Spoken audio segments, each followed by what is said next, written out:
বাংলা মাধ্যমে চায়না ভাষা শিক্ষায় আপনাকে স্বাগতম। আজকের পাঠ্য বিষয় হলো কিভাবে চাইনিজ ভাষার মাধ্যমে কথোপকথন করা হয়। আসুন আজকের কথোপকথনের চাইনিজ শব্দগুলো একটু জেনে নিই। চাইনিজ শব্দার্থে নি অর্থ তুমি, নিন অর্থ আপনি, হাও অর্থ ভালো, নিমেন অর্থ তোমরা এবং তাচিয়া অর্থাৎ সবাইকে বোঝানো হয়। যখন আমরা কোনো চাইনিজকে কথা বলতে দেখি তারা শুরুতেই একটা কথা বলে থাকে, সেটা হচ্ছে নি হাও অর্থাৎ হ্যালো। যে কারো সাথে কোনো সময় দেখা হলে নি হাও বলা যায়। যদি সে ব্যক্তিটি আপনার থেকে প্রবীণ হয়ে থাকে বা সম্মানীয় কোনো ব্যক্তি হয়, সেক্ষেত্রে নিন হাও বলাটাই ভালো হয়। আবার যদি একসঙ্গে একাধিক মানুষ থাকে তখন তাদেরকে বলা হয় নিমেন হাও। নিমেন দ্বারা তোমাদেরকে বোঝানো হয়।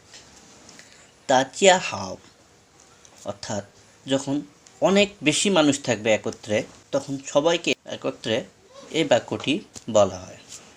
আমরা ঘুম থেকে উঠেই একটা শব্দ ব্যবহার করি, শুভ সকাল বা গুড মর্নিং। চাইনিজ শব্দে এটাকে বলা হয় চাওশাং হাও।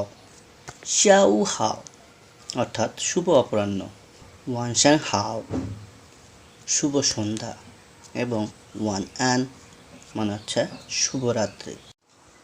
পরবর্তী বাক্যের জন্য শব্দার্থগুলি হচ্ছে নিয়ে তুমি, চিয়াও ডাকা বা ডাকে, সেনমা অর্থ কি, মিংসি অর্থ নাম, ওয়া অর্থ আমি, শিয়াং অর্থাৎ পদবি। এখানে পদবি বলতে চাকরি বা বিভিন্ন পোস্টকে বা পজিশনকে বোঝানো না। এখানে পদবি বলতে বোঝায় আমাদের নামের যে পদবি, অর্থাৎ চৌধুরী বা তালুকদার। পরবর্তী শব্দগুলো হচ্ছে নিন মানে হচ্ছে আপনি, কুই শব্দের অর্থ হচ্ছে মূল্যবান বা দামি যেটা, সি মানে হচ্ছে হ্যাঁ,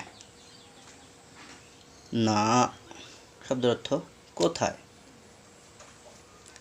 কুয়ো শব্দের অর্থ হচ্ছে দেশ, ট্রেন শব্দের অর্থ মানুষ। বাংলাদেশকে বলা হয় মংচিয়ালা কুয়ো, চায়না দেশকে বলা হয় চুংকুয়ো। চাইনিজ ভাষায় চ শব্দের অর্থ হচ্ছে এই বা এটি, ওদা শব্দের অর্থ আমার, মিং ফ্যান শব্দের অর্থ হচ্ছে বিজনেস কার্ড, রেনশি শব্দের অর্থ হচ্ছে জানা বা পরিচিত হওয়া, হন শব্দের অর্থ অত্যন্ত বা অনেক, কাওশিং শব্দের অর্থ হচ্ছে আনন্দিত বা খুশি হওয়া, ইয়ে শব্দের অর্থ হচ্ছে ও, যেটাকে ইংরেজিতে বলা হয় অলসো। আমরা যে সকল শব্দার্থ শিখলাম, চলুন এবার সেই শব্দার্থ দ্বারা বাক্য গঠন করি। নি চিয়াও শামা মিংজি, তোমার নাম কি। নি অর্থ তুমি বা তোমার, চিয়া অর্থ ডাকা, শামা অর্থ কি, মিংজি মানে হচ্ছে নাম, অর্থাৎ তোমাকে কি নামে ডাকা হয় বা তোমার নাম কি। ওয়া চিয়াও লু শিয়াও শিয়া, ওয়া অর্থ আমি বা আমার, চিয়াও অর্থ ডাকা, লু শিয়াও শিয়া হচ্ছে একটা নাম, অর্থাৎ আমাকে ডাকা হয় লু শিয়াও শিয়া নামে বা আমার নাম লু শিয়াও শিয়া। নিন কুইশিং আপনার মূল্যবান পদবি বা পারিবারিক নাম। এখানে নিন শব্দের অর্থ হচ্ছে আপনি বা আপনার, কুই শব্দের অর্থ হচ্ছে মূল্যবান, শিং হচ্ছে পদবি বা পারিবারিক আমাদের যে টাইটেলটা থাকে সেটা। মিয়ান কুইশিং লু আমার পদবি বা পারিবারিক নাম লু। মিয়ান শব্দের অর্থ হচ্ছে এখানে আমার, কুইশিং হচ্ছে পদবি, লু হচ্ছে নাম। নামের পদবী। ওয়া শিং লু জিয়াও লু xiaoxia, আমার পদবী লু, আমার নাম লু xiaoxia। এখানে ওয়া মানে হচ্ছে আমি বা আমার, শিং হচ্ছে পদবী, লু হচ্ছে আমার নাম, জিয়াও লু xiaoxia অর্থাৎ লু xiaoxia নামে ডাকা হয় বা আমার ডাক নাম। 这是我的名票, এটি আমার বিজনেস কার্ড। 这是অর্থাৎ এটা বা এটি, 我的আমার, 名票হচ্ছে বিজনেস কার্ড, এটি আমার বিজনেস কার্ড।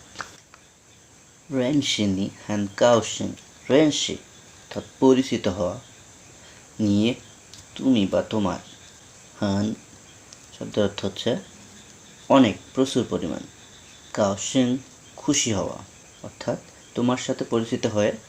পরবর্তী সেন্টেন্সে 认识你我也很高兴, এখানে অতিরিক্ত শব্দ ব্যবহার হয়েছে ইয়ে, অর্থ অলসো বা অনেক খুশি হলাম। ও শব্দটা বোঝানো হয়, অর্থাৎ তোমার সাথে পরিচিত হয়ে আমিও অনেক খুশি হয়েছি। 你是哪国人, তুমি কোন দেশের মানুষ। এখানে নি শব্দ অর্থ হচ্ছে তুমি, সি হচ্ছে ভার্ব, না শব্দের অর্থ হচ্ছে কোন, কুয়ো শব্দের অর্থ হচ্ছে দেশ, রেন শব্দের অর্থ হচ্ছে মানুষ। 我是孟加拉国人, আমি বাংলাদেশি। ওয়া শব্দের অর্থ হচ্ছে আমি, সি হচ্ছে ভার্ব, মং জিয়ালা কুয়ো হচ্ছে বাংলাদেশ, রেন শব্দের অর্থ হচ্ছে মানুষ। নিনা তুমি কোন দেশের। আজকের টিউটোরিয়ালটি এই পর্যন্তই। ভিডিওটি দেখে যদি আপনি কিছু শিখে থাকেন এবং উপকৃত হয়ে থাকেন তাহলে অবশ্যই জংজিয়া চ্যানেলটি সাবস্ক্রাইব করুন, লাইক করুন, কমেন্ট করুন এবং আপনার বন্ধুদের মধ্যে শেয়ার করুন।